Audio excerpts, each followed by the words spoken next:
Hello and welcome to Global Dialogue. I'm Shireen Bhan and we're in conversation with the head of global safety at Meta. India is, of course, Meta's largest market in terms of its user base, and to talk about what the India roadmap looks like from a safety perspective and what the global trends are, joining me is Antigone Davis. Antigone, thanks so much for joining us here on CNBC-TV18. Appreciate your time.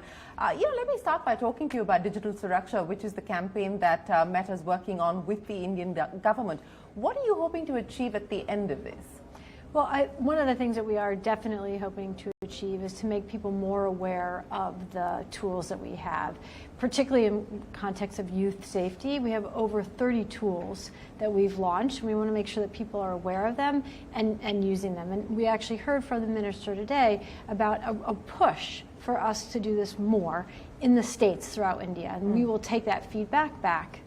And, if you are going to be doing this in India and relevant to an Indian audience, I would imagine that it will have to be in different languages.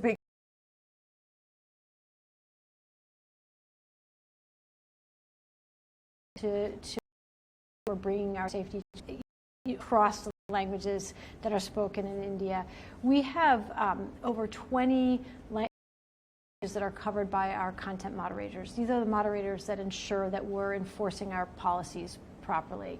Our family center, which is launched here in India, has 10 different languages. So we're very committed to ensuring, Indian languages that is, to ensuring that we have provided the right safety languages, languages across all the safety across all the languages. In terms of making the tools and the solutions more contextual and relevant to the audiences that you are catering to, from an India perspective, given the demographic, given what you are seeing in terms of trends of online abuse, etc., is there anything specific that has been done to customize the tools for an Indian audience? Well, let me talk to you for 1 minute about the way in which we ensure that we're customizing. We have partners throughout India that we work with, NGOs, so the Rati Foundation, the Center for Social Research, Red Dot Foundation, that are working with us to ensure that our whatever guides, whatever resources, whatever tools we're building, whatever policies we have are informed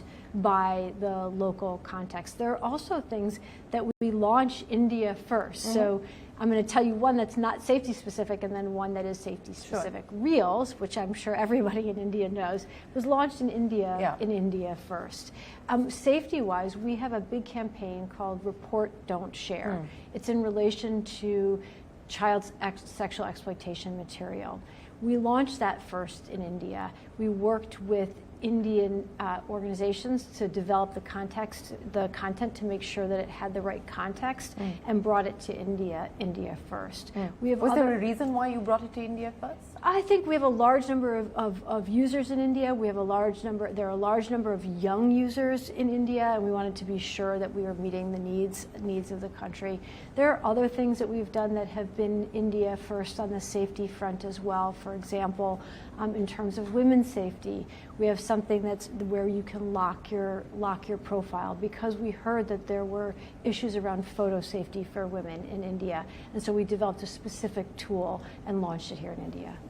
Speaking of how the experience and the learnings from India have helped you customize some of these solutions, let's talk about WhatsApp, because that's ubiquitous here in India and also has become a large part of the problem, especially when we talk about the dissemination of fake news, misinformation, and so on and so forth. And many measures or steps have been taken by Meta to try and curb that. But, do you believe that you need to do more? And what is the learning now after what you've done? Well, what I would say about safety generally is that we always feel like we want to do more. In other words, the way in which people are using technology is constantly evolving, and the way in which we're deploying safety is constantly evolving. And I don't think this is an area where you would ever see us sort of stop and say, that's it, we're done, we're finished. It's always changing. It's an adversarial space, and so we're committed to always improving. You talked about misinformation, for example, with WhatsApp. One of the things that we did was to set forwarding limits on content to ensure that we could slow down that any kind of spread of misinformation. That's the kind of learning, and oftentimes tested here in India to ensure that we're getting it correctly. Mm-hmm. And I think that has made a difference in terms of just being able to slow down the virality. Mm-hmm. But on the back of the feedback that you are getting, and I know that regulators around the world are in dialogue and conversation with tech companies like you, where do you feel you need to prioritize action? Where is the immediacy, the urgency today in being able to curb misinformation? Well, I would actually take one step back and say, if you ask me what do I think the urgency is today, I think the urgency today is to try to develop a set of standards for industry broadly. So, right now in India, people are having active conversations around regulation. We welcome that. Our interests are aligned with policymakers when it comes to safety. We are in need of a set of standards that are clear and concise for all of industry, that ensure that we all are working with the same understanding of what is expected of us. And so you'll see that we already are collaborating deeply with policymakers, and will continue to do so that we can get to that place. And you will years, because there are Yes. reports suggesting that there is likely to be an alliance of sort of Google, Meta and others coming together, and they have proposed, at least to the Indian government, for setting up a sort of self-regulatory body, a self-certification body, a network of fact-checkers, if you, for the lack of a better word.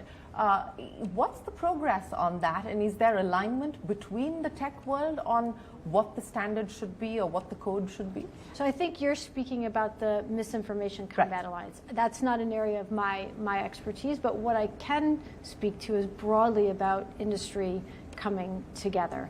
So I do think that we're seeing more and more areas where industry is coming together. So I don't know how familiar you are with something called GIFCT. Mm-hmm. This is a global forum to counter terrorism. That was really generated with governments as well, and industry coming together to come up with a way together to fight terrorism content on platforms. Another area is something called the Tech Coalition. So this is an industry alliance across Google, Microsoft, Meta, and other Snap and other companies to fight child exploitation, to set up both a joint effort in terms of the technology that we're developing, in terms of the programming that we're developing, in terms of the resources that we're developing, to ensure that we're doing this industry-wide, because almost all of these problems are industry-wide problems. They're never, it's not generally something you see on only one platform. No, you're absolutely right. This is an industry-wide issue. But you also talked about the need for standards that the industry has clarity on, but for across the world, and that I think is important to be, because are looking at their own regulations. How much of that is a challenge for a company like yours, given the fact that you're operating across so many different jurisdictions today? Well, as someone who used to work for a regulator, I very much understand every regulator's desire to sort of set the rules and to know within the context of their country what they think is needed. I also recognize the need for global standards and some uniformity, because we are operating at a global scale. But interestingly, I think we're starting to see some of that harmonization, in the sense that we see many members of many regulators around the world focusing on the same issues. Right. So I'll give an example. But their approach to that might be different. They might be different, but through conversation, you get some beginning of uniformity, and I would urge them to go in that direction. But I'll give one example. So let's take age verification. Right. This is something that's coming up quite a lot around the world. People are trying to figure out, how do we ensure that industry is providing age-appropriate experiences? And age verification, or understanding the age of the user, is important for providing age-appropriate experiences.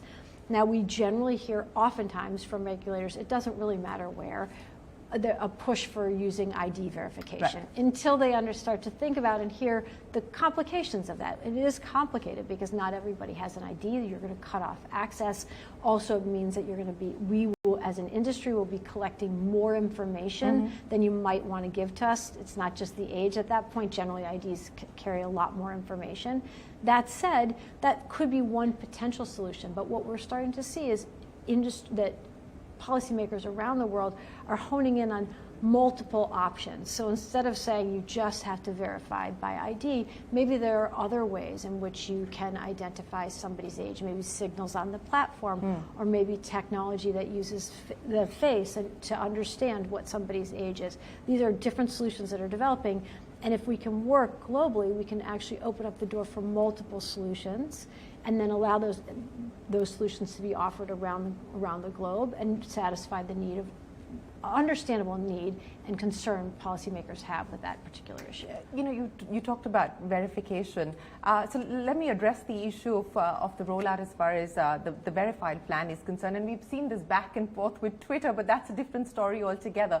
I want to understand what the rollout for you so far has been like, and especially as you pilot this now in the US, and what the plan is for India, and also the implications of that. Because if you were to be able to just pay for a blue tick or a blue badge or whatever the case may be, how do you then ensure that it's not just an identity issue, but the verification process was not just about the blue tick, it was about people, you assume that this was somebody in a position of authority, in a position of power, in a position of decision making, and so on and so forth. How do you ensure that it is not up for misuse? Well, I think there's a reason that use the word pilot. I think that's important. I think there's a reason that it is a pilot. Almost everything that we do, we test first. We try to roll it out in a controlled or smaller space to understand it so that we can answer those very questions that you have. How are we going to ensure that it works as designed? How are we going to ensure that when you're talking about verification, we're able to do that